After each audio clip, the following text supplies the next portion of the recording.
This is the Helpful Art Teacher, Mrs. Windenberg, with part 2 of our Faces on Fruit tutorial.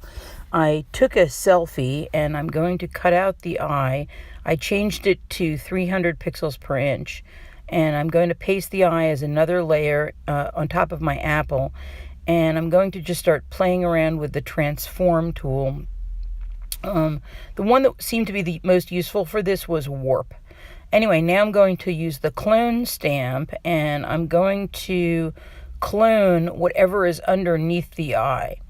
So I go down to the first layer, I hit the clone stamp, hit Alt, and then I'm going to go up to the second layer and just trace around the edge of the eye, and whatever is underneath on that first layer on the apple, that is what's going to go there. Now I'm playing around with the filters on the layer just to see if there's a different filter mode that might look better. So I'm experimenting with that. I'm also using the burn tool and the dodge tool to make things darker and lighter. And I went over that in the last tutorial, so I'm not going to go into extensive detail about that. So at this point, I'm going to copy the eye, paste it, and flip horizontal to put it on the other side.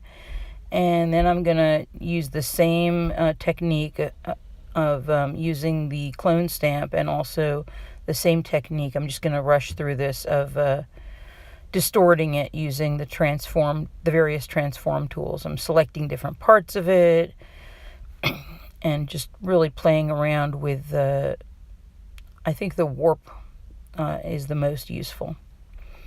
Really trying to make it look like it's on the apple and that it's part of the three-dimensional form and not just sitting on top of it. You don't want it to look like you sat there and sloppily cut out magazines. You want it to look like an optical illusion that there's actually a face on that apple.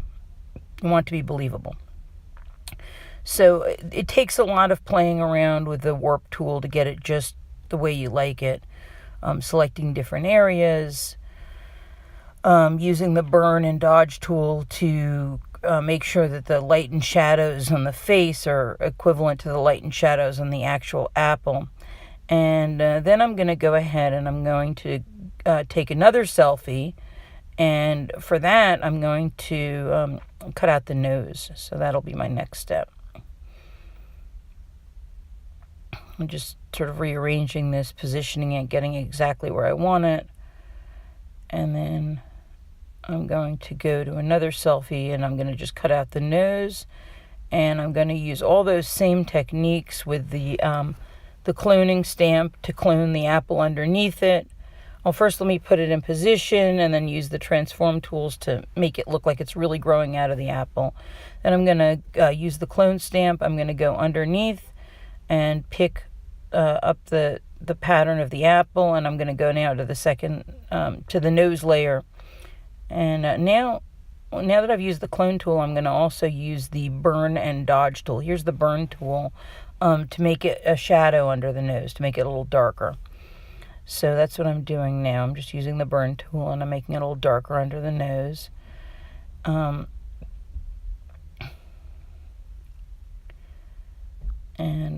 giving it shadow and form. And now if you go here, the tool that ended up being the most useful to make the nose really look like it was coming out of the apple is the overlay filter. I tried all of them, and the overlay filter actually really made the nose look like it was part of the apple. It gave it the same texture and color of the apple. It just made it, transparent, so the texture of the apple came through.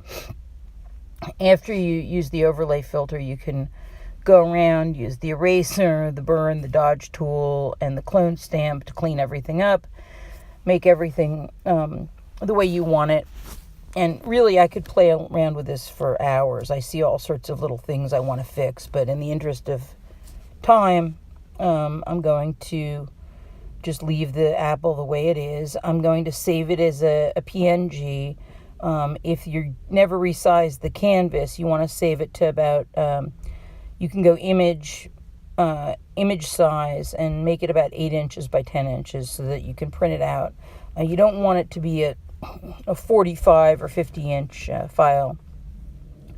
You want it to be something you can turn in via Google Classroom or email to somebody or post on a website. So keeping it at 300 pixels per inch and keeping it at a print size of about 8 by 10 should work very well. So this is Mrs. Wintenberg, the helpful art teacher, with another art technology tutorial. Photoshop how to put faces on fruit. I look forward to seeing all the magnificent projects that everyone comes up with.